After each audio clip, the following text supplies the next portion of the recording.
नमस्कार आप सभी को। चैत्र नवरात्रि आ रही है जैसे आप सब लोग जानते हैं। और चैत्र नवरात्रि में काफी सारे लोग माँ दुर्गा की उपासना करते हैं, अनुष्ठान करते हैं, दुर्गा सप्तशती का पाठ करते हैं, बहुत सारी चीजें करते हैं। उनमें से एक चीज है जो आज का हमारा टॉपिक है, सिद्ध कुंजिका स्तोत्र। तो उसका महत्व क्या है, उसके अंदर दिए गए एक एक शब्द का अर्थ क्या है, उसको आज हम समझने की कोशिश करेंगे। वो क्यों उपयोगी है, उसमें क्या कहा गया है, उसकी एप्लीकेशन क्या है, उसको कैसे करना चाहिए, कब करना चाहिए, ये 2 दिन में हम सभी के ऊपर डिस्कशन बारी बारी करेंगे। तो सबसे पहले माँ दुर्गा का आशीर्वाद लेके हम आज का इवेंट शुरू कर रहे हैं। तो सबसे पहले इसका जो नाम है वो सिद्ध कुंजिका स्तोत्र। सिद्ध मतलब क्या और कुंजिका मतलब क्या। कुंजिका मीन्स चाबी, अ की टू सक्सेस। मतलब आपके सक्सेस की का स्तोत्र है ये। और अगर आपने इसे अच्छे मन से, प्योर इंटेंशन से और विधि विधान के साथ उसके नियमों को और उसके अर्थ को जैसे ही समझ के करना शुरू करोगे, आप आपके जीवन में एक बहुत बड़ा बदलाव महसूस कर सकते हैं। इतना पावर है इस कुंजिका स्तोत्र में। तो सबसे पहले हम ये समझते हैं कि ये सिद्ध कुंजिका स्तोत्र है क्या। तो कुंजिका का अर्थ होता है चाबी, यानी कि की। और आध्यात्मिक दृष्टि से यह स्तोत्र जादुई चाबी है, जो श्री दुर्गा का सप्तशती श्लोक है, जिसे हम चंडी पाठ भी कहते हैं। और उससे मिलने वाले फलों को वो जागृत कर देती है, मतलब उसके फलों को अनलॉक करके देती है। ये जो स्तोत्र है वो रुद्रयामल का एक पाठ है। अब रुद्रयामल क्या है उसके बारे में हम कल डिस्कशन करेंगे। लेकिन रुद्र मीन्स शिव और यामल, यामल मीन्स युगल, कपल। तो रुद्र का कपल का जो संवाद है उसे रुद्रयामल से लिया गया है, और ये रुद्रयामल का एक पाठ है जहां भगवान शिव ने माता पार्वती को इसका रहस्य बताया था।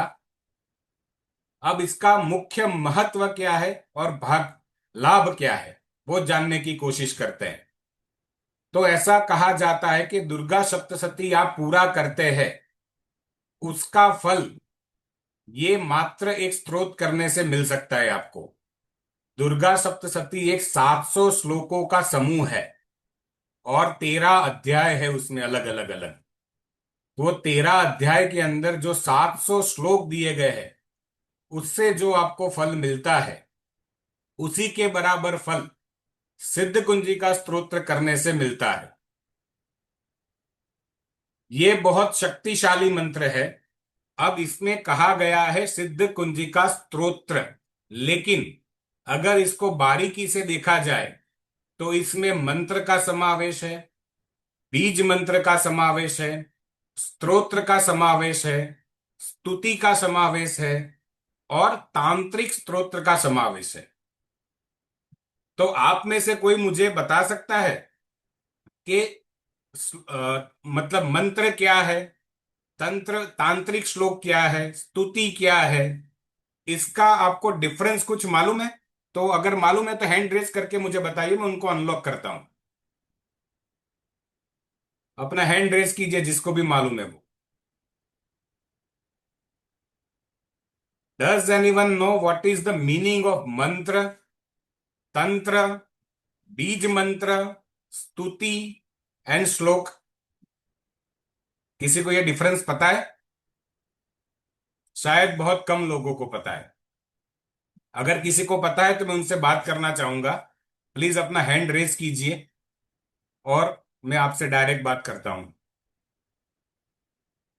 है कोई जिसको ये पता हो? चलो कोई नहीं है, कोई बात नहीं। आज हम उसको समझने की कोशिश करते हैं। सबसे पहले शुरू करते हैं मंत्र। मंत्र क्या होता है ये मैं आपको समझाता हूं। अब आप मंत्र शब्द बोलते हैं ना, तो उसके अंदर ही इसका अर्थ छुपा हुआ है। मंत्र मन के अंदर की जो तांत्रिक ऊर्जा है उसको जगाने का लिए जो हम करते हैं उसको मंत्र कहते हैं। तो मंत्र कैसे होता है? जो मन में किया जाता है, मनन करने से जिसकी जो आपकी रक्षा करता है, उसे मंत्र कहा जाता है। उसकी संरचना जो है ना, वो निश्चित ध्वनियों यानी कि हमारे जो साउंड है ना, शब्दों और लयों से बनती है। एक रिथमेटिक मूवमेंट है उसकी। और उसका उद्देश्य जो रहता है वो आध्यात्मिक ऊर्जा को जागृत करना और ध्यान लगाना और देवी या तो देवता की कृपा पाना या तो उनको प्रसन्न करना। जैसे उदाहरण के रूप से देखा जाए तो ओम नमो भगवते वासुदेवाय हम कई बार ये जप करते हैं, गायत्री मंत्र का जप करते हैं। तो ये सारे जो मंत्र है वो मंत्र एक शब्द समूह सी संरचना से बने हुए होते हैं, जो थोड़े लंबे होते हैं, मतलब 4 या 5 सेंटेंस के भी हो सकते हैं। अब मंत्र के बाद बारी आती है बीज मंत्र की। अब बीज मंत्र जो है वो देवी देवताओं का मूल सूक्ष्म मंत्र है। सूक्ष्म मंत्र मतलब यहां पे एक या तो दो अक्षर मात्र से ये बनता है, कोई ज्यादा शब्दों का समूह नहीं होता है वो। एक या दो अक्षर, जैसे कि श्रीम, क्लीम, एम, गम, ये जो सारे वर्ड्स हम अपने पूजा में यूज करते हैं ना, ये एक एक वर्ड इंडिविजुअल बीज मंत्र है। और उसका उद्देश्य यह है कि आपके अंदर असीम ऊर्जा का जो स्रोत्र है वो कम समय में आपको अत्यंत प्रभावित या तो उसका प्रभाव दे सके, उसके लिए उसका बीज मंत्र किया जाता है। उदाहरणतः ओम गम गणपते नमः, ये हो गया मंत्र, लेकिन जो गम शब्द है, वो गम शब्द है वो बीज मंत्र का स्वरूप है। गणेश जी का बीज मंत्र है गम। तो अगर आपको बीज मंत्र करना है तो आप गम गम गम गम ऐसे भी माला कर सकते हैं, लेकिन उसके साथ अपने अंतरात्मा को जोड़ना और मन को जोड़ना बहुत ही आवश्यक हो जाता है। तभी वो बीज मंत्र आपको अपना असर दिखा पाता है। अब स्तोत्र क्या है?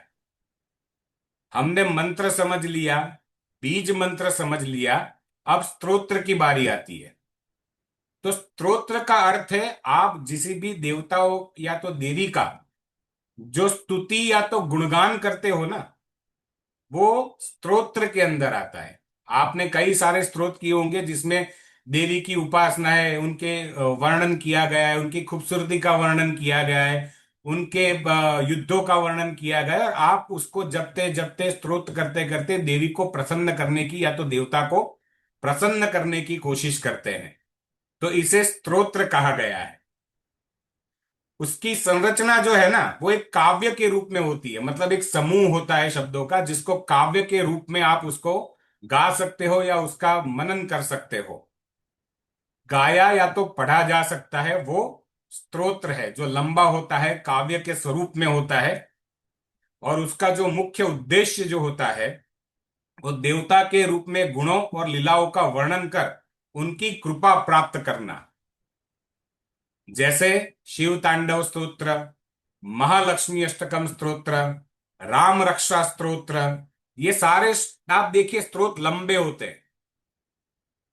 तो जो भी लंबा है, काव्य स्वरूप आपके सामने प्रकट हुआ है, वो सारे स्तोत्र है। और उसका अब स्तुति, स्तुति का मतलब क्या है? तो अंतर मन से की गई भगवान की प्रशंसा या प्रार्थना, ये स्तुति बन जाती है। स्तुति जो है वो स्तोत्र का ही एक रूप है, लेकिन इसको सरल भाषा में समझाया जाता है। स्तोत्र जो होता है ना, वो संस्कृत में होता है या तो हार्ड लैंग्वेज में होता है, जिसको हम सामान्य लोग, जिसको संस्कृत नहीं आता है या तो जिसको धर्म का कुछ ज्ञान नहीं है, वो लोग उसको ज्यादा नहीं समझ पाते, इसलिए उसको बहुत ही आसान तरीके से दर्शाया जाता है और उसे हम स्तुति बोलते हैं, कि जो सामान्य इंसान या तो आम इंसान अच्छे से समझ सकता है। तो ये होती है स्तुति। अब बात करते हैं लास्ट, तांत्रिक स्तोत्र। अब स्तोत्र और तांत्रिक स्तोत्र में क्या फर्क है? सबसे बड़ी बात यहां पे आती है, और तांत्रिक स्तोत्र को समझने से पहले हमें तांत्रिक क्या है ना, ये समझना बहुत जरूरी है। तो जैसे ही हम बोलते हैं कि तांत्रिक, तो सबसे पहले आपके दिमाग में क्या छवि आती है, ये मुझे कोई बताइए। कोई भी मुझे बताइए। तांत्रिक, अगर किसी को आपने किसी को बोल दिया कि तांत्रिक, या तो आपको किसी ने बोल दिया तांत्रिक, तो आपके दिमाग के अंदर क्या छवि आती है तांत्रिक की? कोई हैंड रेस करके मुझे बताइए। Any one from you.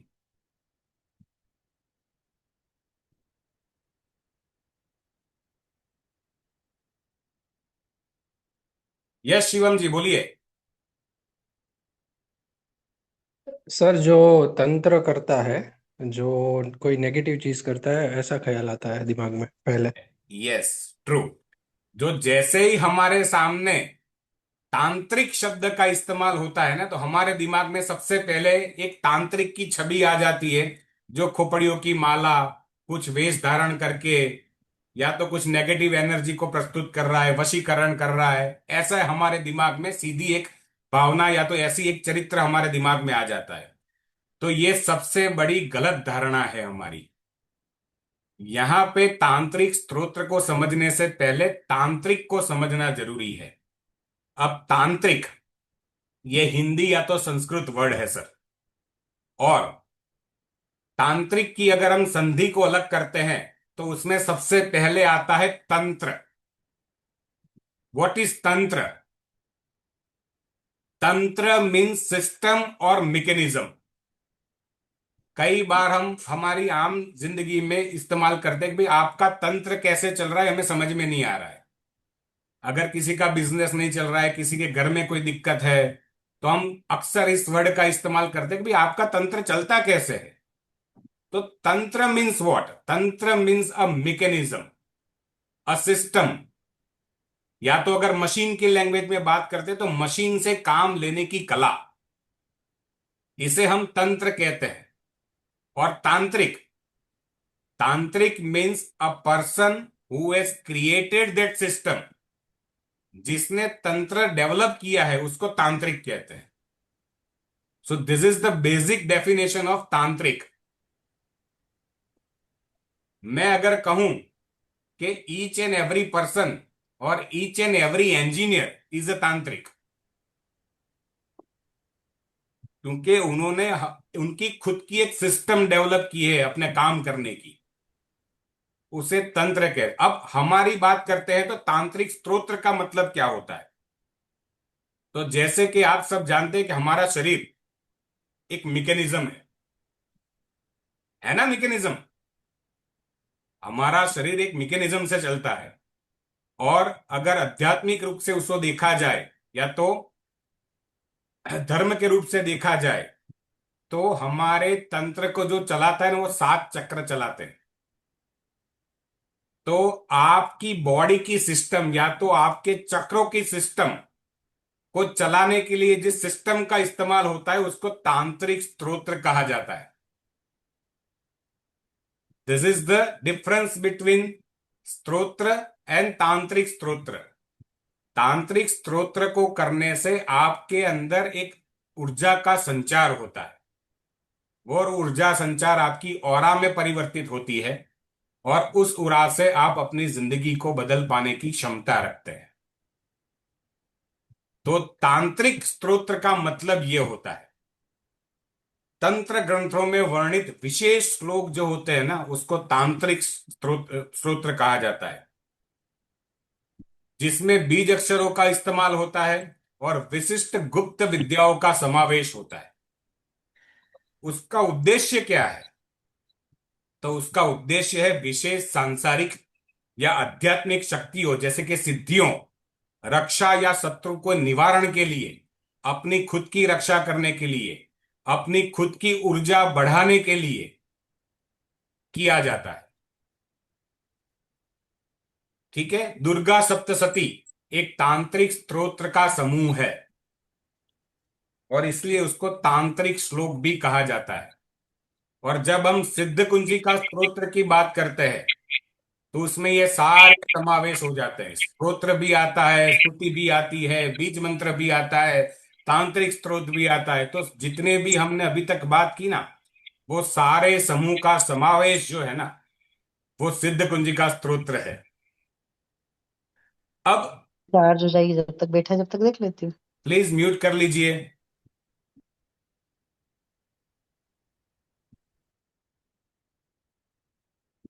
तो मंत्र की प्रकृति क्या है? तो मंत्र की प्रकृति है ध्वनि, ध्वनि निवाद।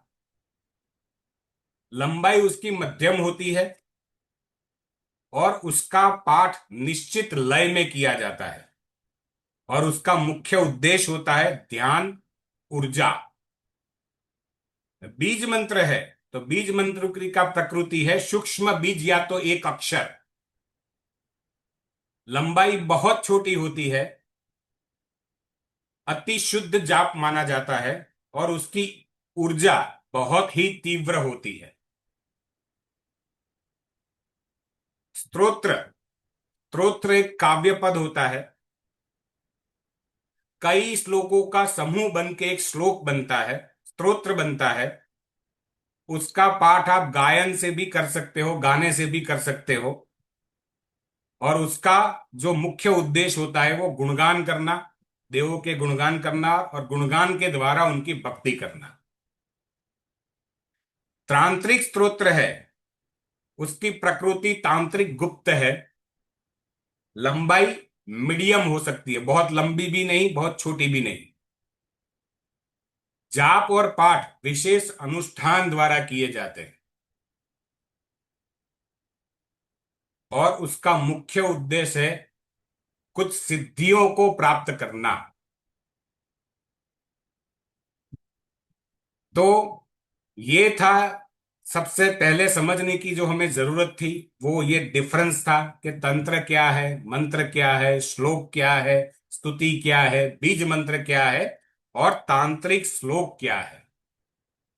अब ये समझने के बाद हम आगे बढ़ते हैं। हमारा जो मेन चैप्टर है आज का, जो मेन पॉइंट ऑफ डिस्कशन है, सिद्ध कुंजिका स्तोत्र।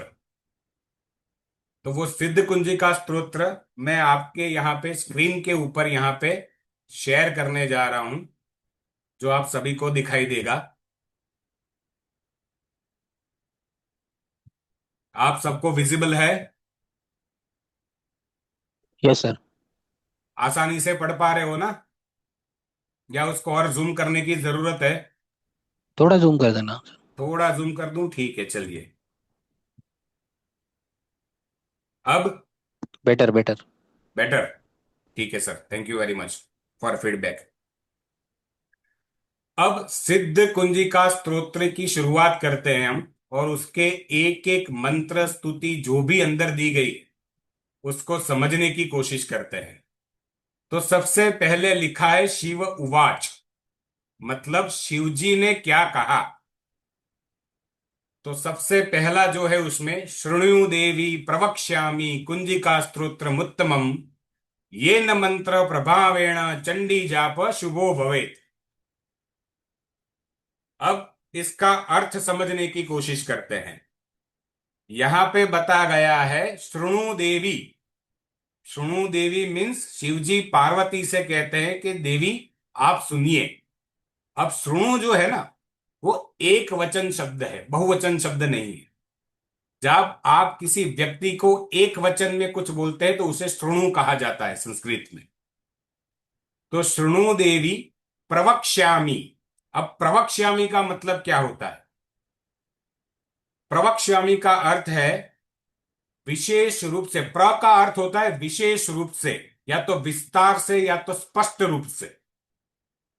और वक्ष्यामि, वक्ष्यामि का अर्थ होता है एक वचन रूप। इसका अर्थ है मैं कहूंगा। तो शिवजी देवी से कहते हैं शृणु देवी प्रवक्ष्यामि। कुंजिका, कुंजिका मीन्स की, चाबी। स्तोत्रम, स्तुति या तो प्रार्थना।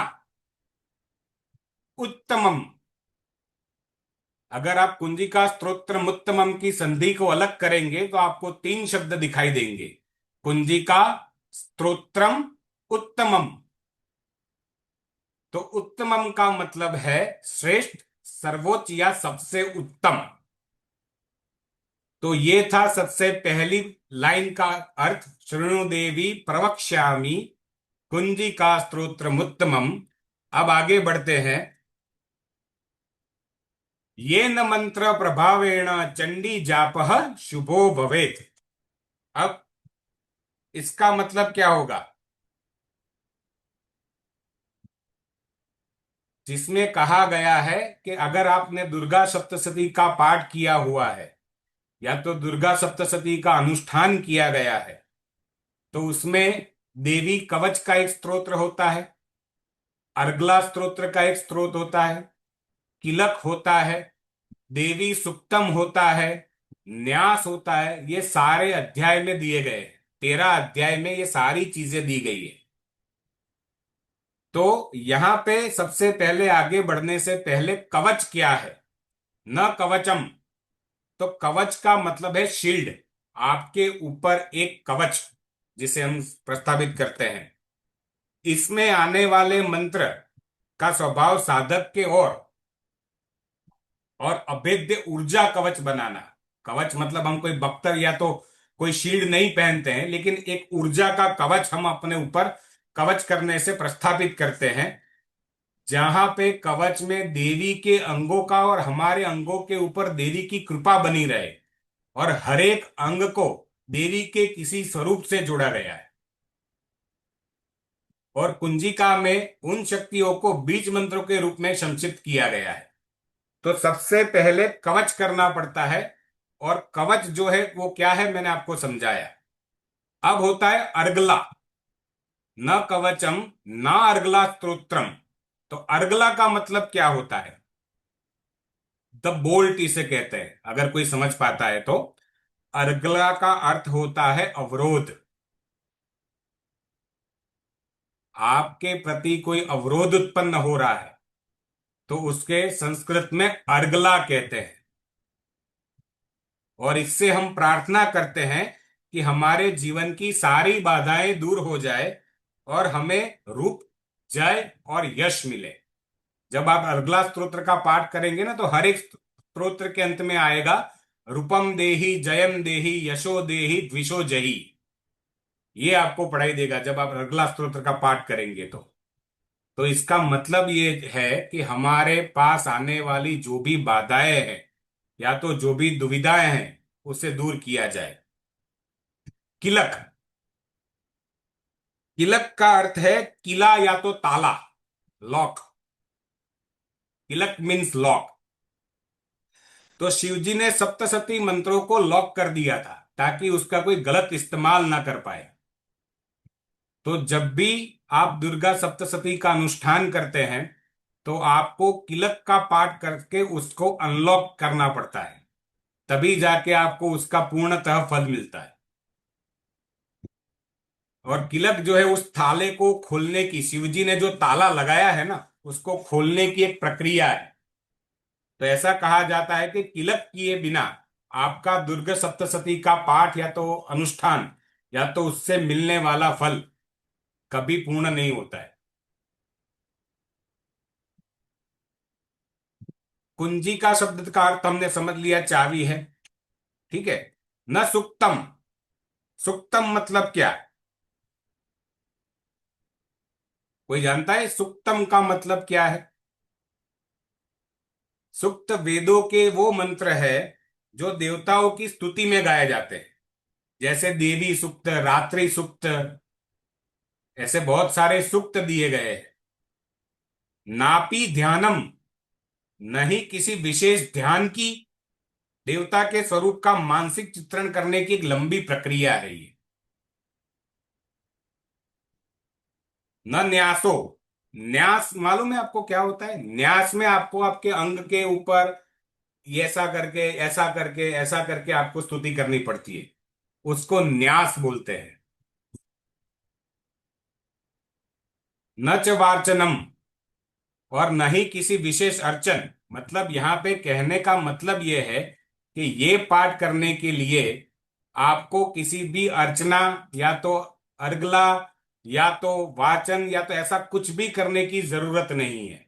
और कवच करने से, अर्गला स्तोत्र करने से, किलक करने से, सुक्तम करने से जो फल मिलता है वो यह मात्र एक कुंजिका स्तोत्र के पाठ से मिल सकता है। तो इस पंक्ति का यह महत्व ये है।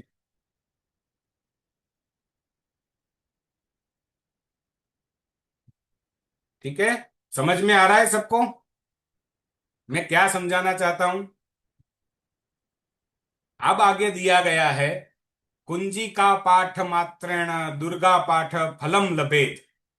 मात्र कुंजिका स्तोत्र के पाठ करने से दुर्गा पाठ का जो पूर्ण फल है वो मिल सकता है।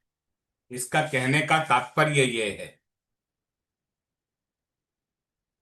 अब आता है समझने वाली बात जो है वो यहां पे है, अति गुह्यं तरम देवी देव नाम अपि दुर्लभम।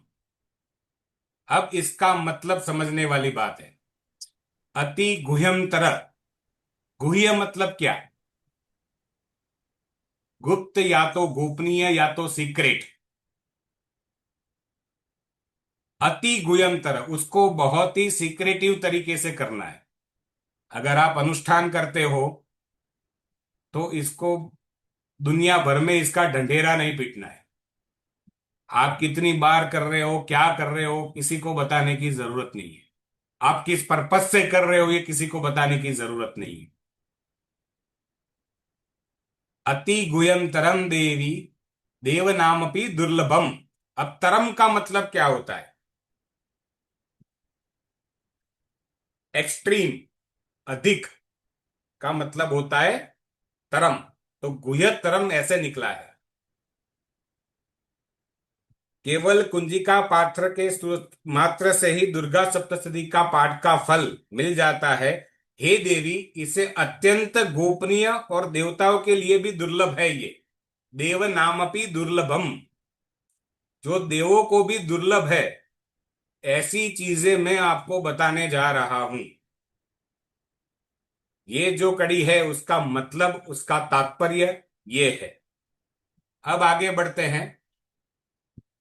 गोपनीय प्रयत्नेन स्वयोनिरीव पार्वती।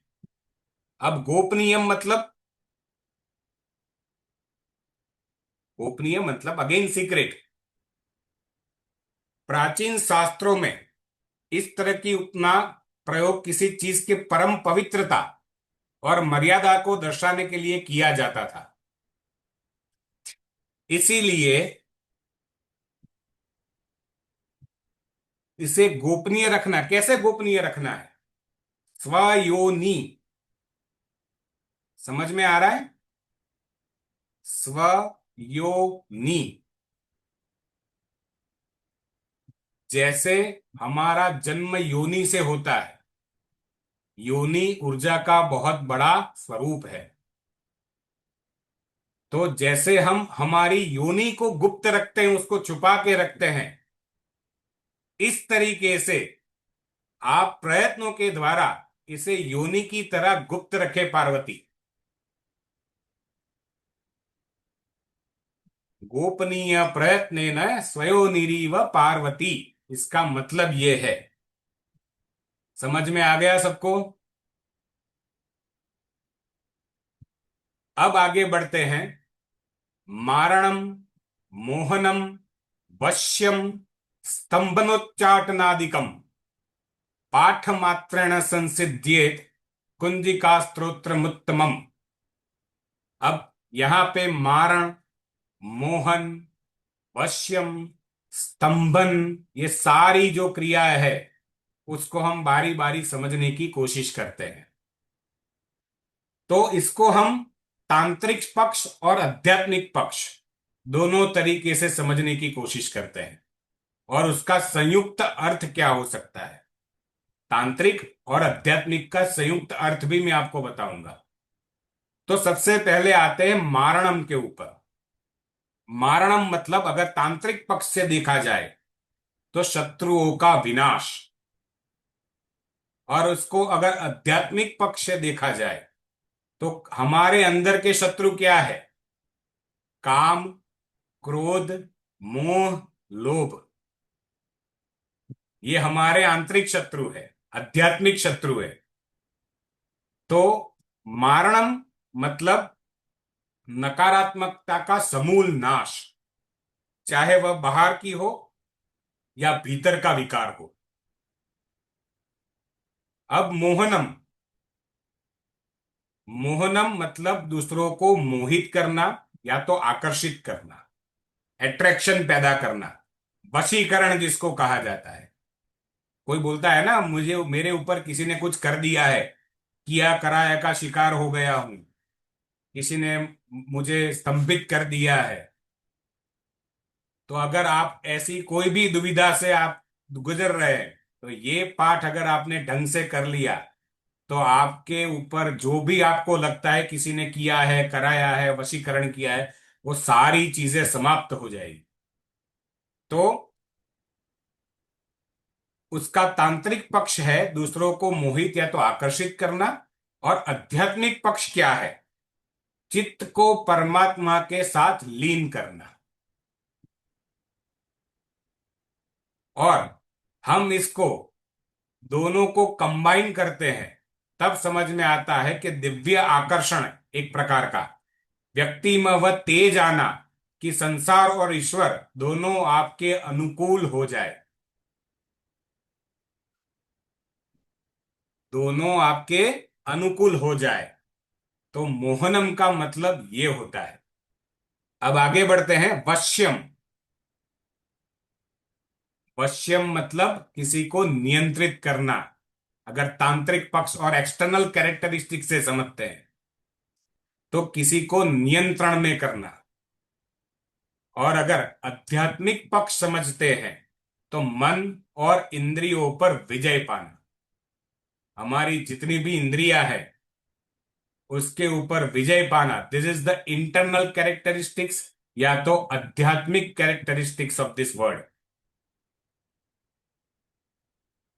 और दोनों को अगर कंबाइन किया जाए, तो पूर्ण आत्मनियंत्रण।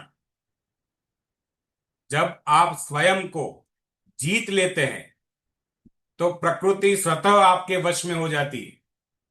आपको प्रकृति को वश में करना है, किसी किसी और को नहीं। चलिए, तो ये मारणम, मोहनम, वश्यम, ये तीन हमने समझ लिए। अब आगे बढ़ते हैं। अब स्तंभनोच्चाटनादिकम। स्तंभन, सबसे पहली बात आती है स्तंभन। स्तंभन का तांत्रिक अर्थ या तो एक्सटर्नल मीनिंग क्या होता है? स्तंभनम का एक्सटर्नल मीनिंग होता है शत्रु की गति या तो वार को रोकना।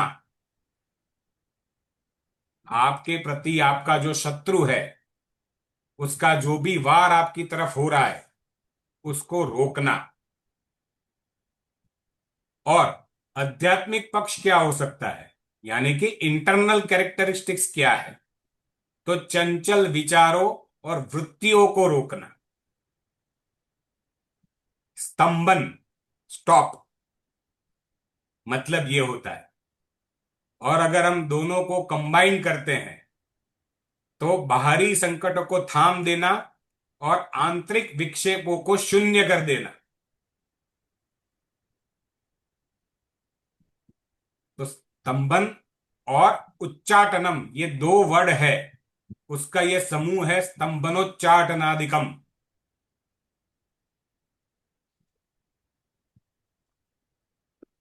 समझ में आई बात? अब उसको थोड़े और तरीके से समझने की भी कोशिश करते हैं, यही शब्दों को। क्योंकि आप इस शब्दों को जितना समझेंगे, उतना ये स्तोत्र करने के टाइम आपके अंदर एक विचारधारा शुरू हो जाएगी, धीरे धीरे वो आपको परिवर्तित कर देगी। इसलिए मैं उसके ऊपर बहुत विस्तार से चर्चा करना चाहता हूं कि अगर आपके दिमाग में, आपके सबकॉन्शियस माइंड में इसका 10% या तो 15% भी बैठ जाए ना, तो आप इसको धीरे धीरे प्रैक्टिस से बहुत अच्छे से कर पाओगे।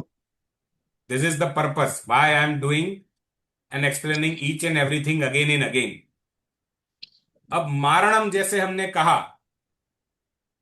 तो वो शक्ति प्रार्थना करता है कि भीतर के पशु भाव, हमारे अंदर एक एनिमल भी तो छुपा हुआ है ना, जो नेगेटिविटी क्रिएट करता है, उसको देव भाव से जागृत करे, उसका विनाश करके अच्छा देव भाव जागृत करे।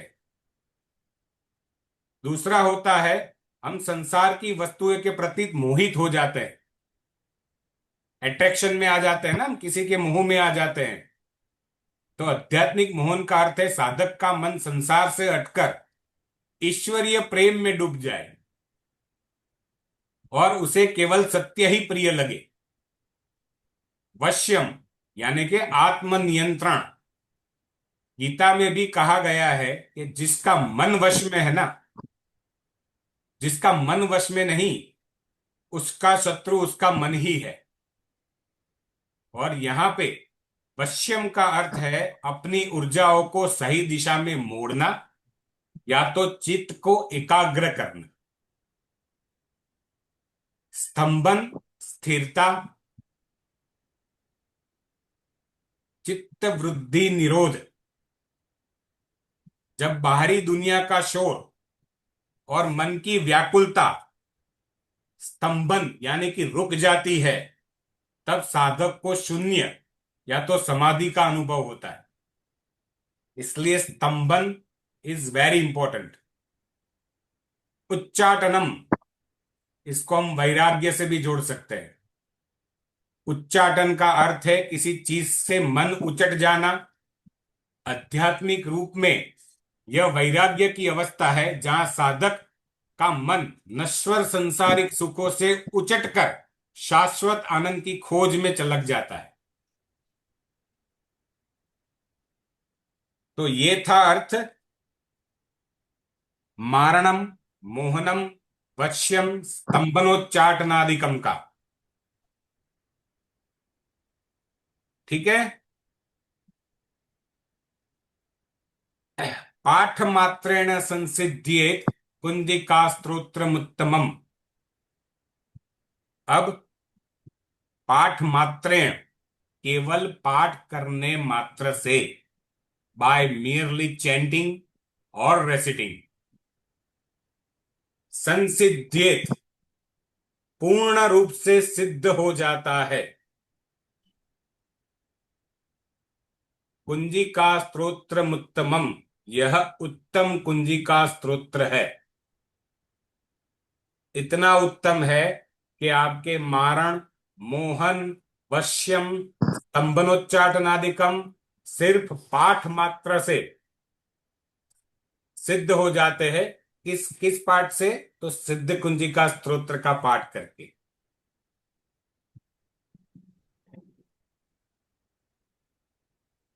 किसी को कोई डाउट अभी तक कुछ समझ में ना आया हो? किसी को यहां तक कोई भी क्वेश्चन है, फील फ्री टू आस्क। मैं मेरे वेबिनार को हमेशा इंटरैक्टिव रखना चाहता हूं। मैं बोलता रहूं, आप सुनते रहो। I don't prefer that much. Yes Deepika ji, बताइए। हाँ जी, प्रणाम। प्रणाम जी। ये सिद्ध कुंजिका करते वक्त मतलब पहले भी कुछ करना पड़ता है, कोई ये श्लोक? सारी चीजें हम डिस्कशन करेंगे मैडम। जैसे अच्छा मैंने अच्छा। पहले बताया कि हाँ हम जी। इसको कैसे करना है, कब करना है, क्या हाँ चीजों जी। का ध्यान रखना है। हाँ लेकिन जी। सबसे पहले पाठ क्या कहना चाहता है, बिल्कुल। उसका अर्थ समझ लेते हैं। बाकी सारी चीजें आसान हो जाएगी बाद में। हाँ बिल्कुल बिल्कुल, जी जी। ठीक है। धन्यवाद। हाँ जी। जी, म्यूट कर लीजिए अपने आप को। जी मिलिंद जी, बताइए। सर संस्कृत इतना अच्छा नहीं आता है सर। सूत्र बोलने के लिए जो शुद्धता रहती है वो नहीं जम पाती है। सर जी, इसको हिंदी में भी पढ़ सकते हो ना। अब हाँ ठीक ये है जो सर। लिखा गया है उसमें कहाँ संस्कृत की जरूरत है सर? देखिए, आप इसको आराम से पढ़ सकते हो। या तो अगर आपको पढ़ना नहीं आता है, उच्चारण सही ढंग से नहीं आता है, तो आपके आज तो हमारे पास बहुत सारे संसाधन मौजूद है सर। आप YouTube से उसको सुन लो, आप हाँ फोन में उठा के वही उसको करना सुन पड़ेगा लो, सर। तो आपको वही करना लिरिक्स पड़ेगा। क्या कहना चाहते हैं वो सारा समझ में आ जाएगा। वही करना पड़ेगा। और करते करते जैसे ही आप ये चीजों को अंदर जोड़ना शुरू कर दोगे, आपको उसका अर्थ भी समझ में आने लगेगा। संस्कृत मुझे भी नहीं आता है सर। लेकिन प्रैक्टिस से इतना समझ में आया है कि ये क्या कहना चाहता है। सही बात है। ठीक है जी, शिवम जी बताइए। सर एक बार उच्चाटन समझाइए ना फिर से। उच्चाटन आपको फिर से समझना है। जी सर। स्तंभनोच्चाटनादिकम मतलब आपको फिर से समझना है। तो जी जी सर। उच्चाटनम का अर्थ होता है शत्रु को स्थान से भगा देना। ये हो गया एक्सटर्नल पर्पस। आध्यात्मिक पर्पस क्या होगा? सांसारिक मोह और आसक्ति से अपना मन हटाना। हम्म,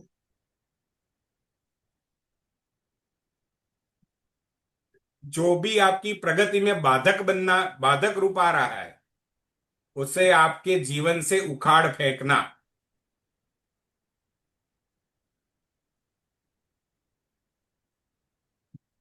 समझ में आई बात?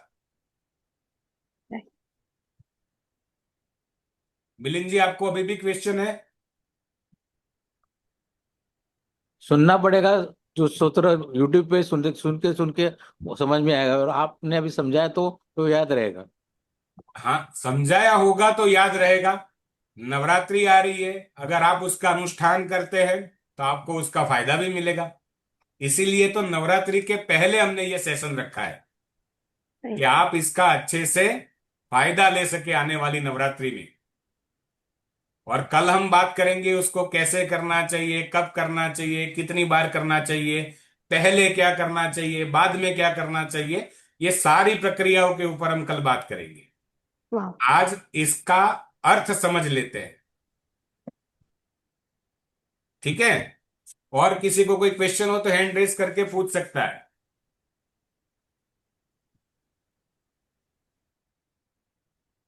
है किसी को कोई क्वेश्चन? नहीं है शायद। चलिए, तो आगे बढ़ते हैं। अब यहां से मंत्र की शुरुआत होती है। ये तो शिव पार्वती का संवाद था, जिसे आप स्तुति भी बोल सकते हो। ठीक है? हम्म, यहां से अभी मूल स्वरूप मंत्र शुरू होता है। और सबसे पहले यहां पे लिखा गया है अथ मंत्र। अब अथ मंत्र को भी समझना बहुत आवश्यक है। अथ मंत्र का अर्थ होता है अब मंत्र शुरू होता है। अथ, किसी भी चीज की जब हम शुरुआत करते हैं तो उसे संस्कृत में अथ कहा जाता है। किसी भी शुभ कार्य की शुरुआत करनी है, जब शिवजी माता पार्वती को कुंजी का स्तोत्र सुनाते हैं तो वो पहले इसकी महिमा बताते हैं और फिर वे कहते हैं अथ मंत्र।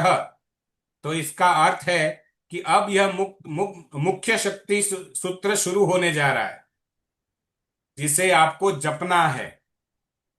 और महत्व यह है कि यह साधक को सचेत करता है कि अब आपको आपकी पूरी एकाग्रता या तो कंसंट्रेशन के साथ इस बीज मंत्र का जप करना है, जो यहां से अब आ रहा है। तो एक शब्द खाली यूज किया गया है, अथ मंत्र। मतलब आपको यहां से सचेत किया जा रहा है कि अब यहां से मंत्र की शुरुआत हो रही है। आपके अंदर जो भी विचार चल रहे हैं या तो आपका मन विचलित है, उसको स्थिर कर दीजिए और इस मंत्र का जप करिए।